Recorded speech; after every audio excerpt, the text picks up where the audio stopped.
Loué soit Jésus-Christ qui nous aime et nous a lavés de tous nos péchés dans son sang. Sa grâce et sa paix soient avec vous.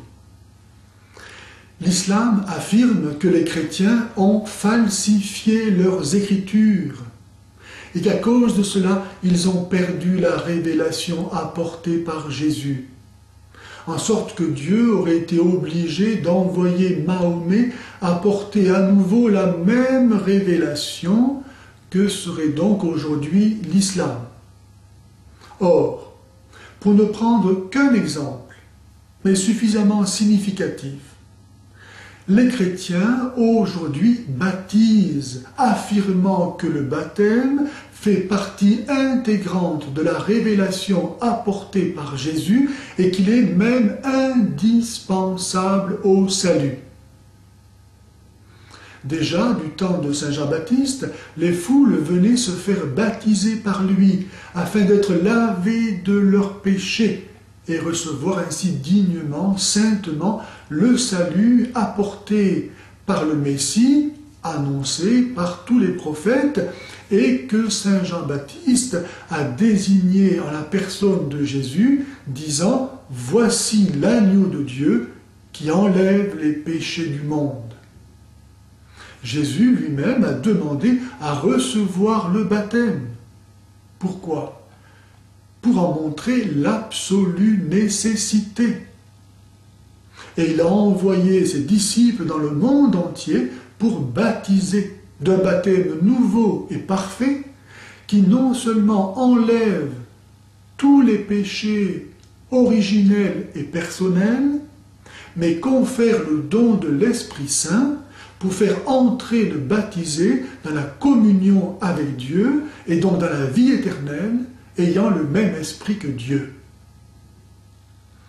L'archéologie montre encore aujourd'hui des baptistères datant des premières générations chrétiennes.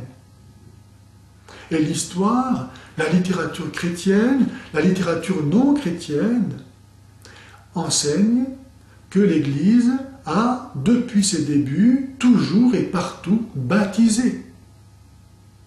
Or, les musulmans ne sont pas baptisés. Si donc les chrétiens avaient falsifié la révélation apportée par Jésus, en sorte qu'ils recevraient aujourd'hui le baptême que Jésus n'aurait pas demandé, ce pourquoi les musulmans ne le reçoivent pas, est-ce que néanmoins les musulmans peuvent dire à partir de quel moment le baptême aurait été frauduleusement introduit dans la pratique de l'Église?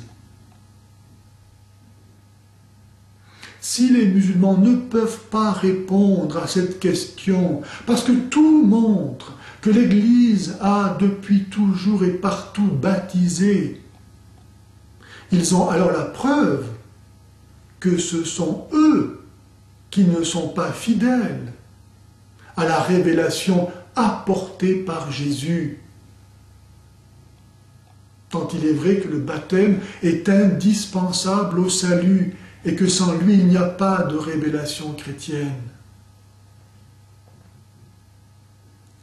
L'importance du baptême et la constance ininterrompue de sa pratique par l'Église montrent que l'islam est bâti sur un mensonge et qu'il est donc une véritable imposture. Qu'est-ce que la reconnaissance de ce fait implique aujourd'hui pour un musulman qui veut sauver son âme? Qu'est-ce que la reconnaissance de ce fait implique pour les autorités politiques et religieuses qui traitent avec respect l'islam? J'ajoute encore à l'adresse des maîtres musulmans en argutie, tromperie, calomnie et mensonges avérés, qui osent dire, je l'ai entendu, que les musulmans n'auraient pas besoin d'être baptisés parce que Dieu les aurait baptisés lui-même au moment de leur création, que cela implique alors le dogme du péché originel, qui est pourtant refusé par l'islam. Et non seulement cela, mais dire cela et croire cela enlève toute gravité au péché, puisqu'il serait déjà pardonné. Et enlève toute raison d'être au jugement dernier, comme tout fondement à l'enfer.